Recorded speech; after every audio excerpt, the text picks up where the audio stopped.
2026 বিশ্বকাপ নিয়ে সবার মধ্যে চলছে জোর আলোচনা। বিশেষজ্ঞরা বলছেন এবারে বিশ্বকাপটি একটু বেশি আনপ্রেডিক্টেবল হতে পারে। এর একটি বড় কারণ হলো এবারের বিশ্বকাপের বল। এই বলের নাম ট্রিয়ন্ডা। বলের ডিজাইনে রয়েছে আমেরিকা, মেক্সিকো ও কানাডা এই তিন দেশের ডিজাইন। আমেরিকার নীল তারা, কানাডার লাল ম্যাপল এবং মেক্সিকোর সবুজ ঈগল।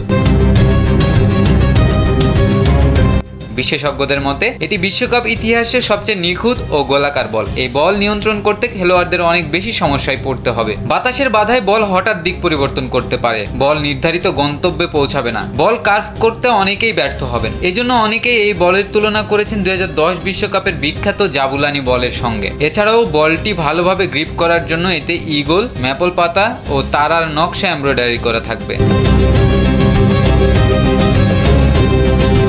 বলটিতে থাকবে 500 হার্জের একটি মোশন সেন্সর, যা সরাসরি VAR কে লাইভ ডাটা ট্রান্সফার করবে। এর ফলে খেলা চলাকালীন সময়ে VAR এর ডিসিশন মেকিং আরো অনেক বেশি সহজ হয়ে পড়বে। তাই বলা হচ্ছে এই বলটি হতে পারে ফুটবল বিশ্বকাপের ইতিহাসের সবচেয়ে নিখুঁত বল।